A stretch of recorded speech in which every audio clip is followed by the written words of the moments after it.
নমস্কার বন্ধুরা, গানে গানে রান্না চ্যানেলে সবাইকে স্বাগত। আমি আজকের আপনার সাথে একটা পায়েসের রেসিপি শেয়ার করব, যেটা হলো আমরা গোবিন্দভোগ চাল দিয়ে কিন্তু আমরা সবাই পায়েস বানিয়ে খাই গুড় দিয়ে। আর সেই গুড় দিয়ে, নতুন গুড় দিয়ে আমরা ওটস দিয়ে আজকের পায়েস বানিয়ে খাবো। তা চলুন বন্ধুরা, কীভাবে বানাচ্ছি সেটা আপনাদের সাথে শেয়ার করি। আর দেখুন, পায়েসটা ঠিক এইরকমই হবে, আর খেতে কিন্তু একদম ফাটাফাটি লাগে বন্ধুরা। তা চলুন কীভাবে বানাচ্ছি সেটা আপনাদের সাথে আমি শেয়ার করি।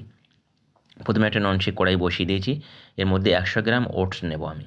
প্লেন ওটসটা, মশলা ওটস নেবেন না আপনারা, প্লেন ওটসটা নেবেন।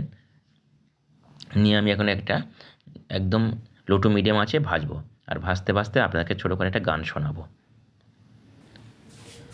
আমারে প্রেম হলো পরশমণি, সবই যে শোনা হয় ছুঁই যখনই, দূর থেকে যত দূরে যায় না চলে, সোনার শকুন্তলা বুকে পেতাম আমি।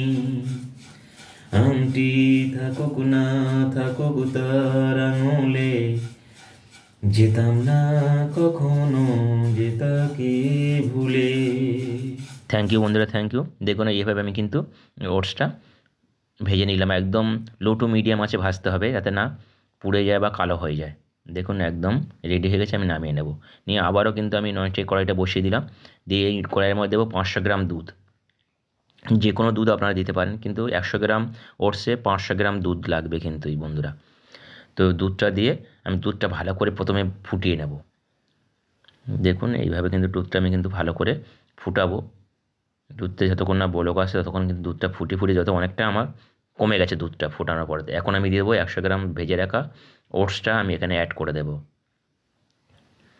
দেখুন ওটসটা দিয়ে দিলাম, দিয়ে আবারও বেশ কিছুক্ষণ আমি এটা ফুটাতে থাকবো। এটা মনে রাখবেন 500 গ্রাম দুধে কিন্তু 100 গ্রাম ওটস দেবেন, বেশি দেবেন না, তাহলে কিন্তু ভালো হবে না। দেখুন এইভাবে আমি ওটস দিয়ে কিন্তু অনবরত নাড়তে থাকবো, নাহলে কিন্তু নিচে লেগে যাওয়ার বা ধরে যাওয়ার ভয় আছে। দেখুন অলরেডি ফুটে গেছে।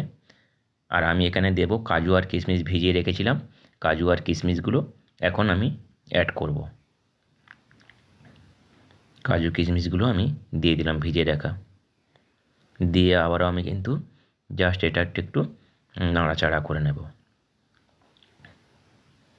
এইভাবে একটু আমি আবারও নাড়াচাড়া করে নিচ্ছি।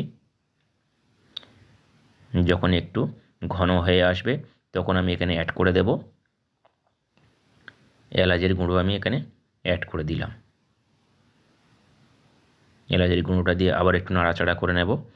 করার পরে আবারও যখন একটু ঘন হয়ে আসবে তখন আমি এখানে অ্যাড করে দেব।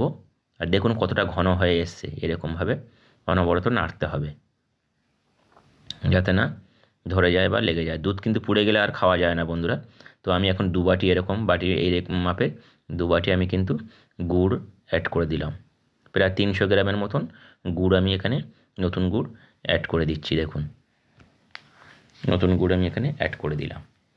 দিয়ে আমি এখন এটা আবারও ভালো করে নাড়তে থাকবো। নিচে যেহেতু গুড়টা নিচে বসে যায়, তো আমি এখন এইভাবে নাড়তে হবে। দেখুন অলরেডি কালারটা এসে যাবে, গুড়ের কালারটা।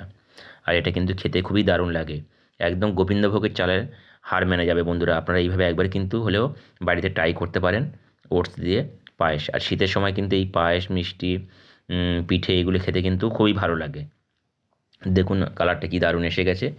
তো এইভাবে যখন ঘন হয়ে আসবে তখন কিন্তু আমি নামিয়ে নেবো। একদম ঘন করবেন না, আবার একটু বসে যাবে কিন্তু এটা। দেখুন হয়ে গেছে। আমি এখন এটা সার্ভ করে আপনাদের দেখাবো। তো কেমন লাগলো বন্ধুরা এই রেসিপিটা, আপনারা আমাকে কমেন্টের মাধ্যমে জানাবেন। আর নতুন বন্ধুরা প্লিজ চ্যানেলটা সাবস্ক্রাইব করে পাশে থেকে যাবেন। যদি আমার রেসিপিগুলো আপনাদের ভালো লেগে থাকে, আমি 24 ঘন্টা পরে আপনাদেরকে ব্যাক দিয়ে দেবো। তো চলুন এখন এটা আমি এখন সার্ভ করে আপনাদের দেখাই। এখানে একটা বোলের মধ্যে আমি এখন এটা সার্ভ করে নিচ্ছি। দেখুন বন্ধুরা,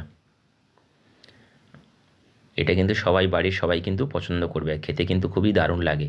একবার হলে কিন্তু ট্রাই করবেন আপনারা, আমি বলছি আপনারা ট্রাই করুন।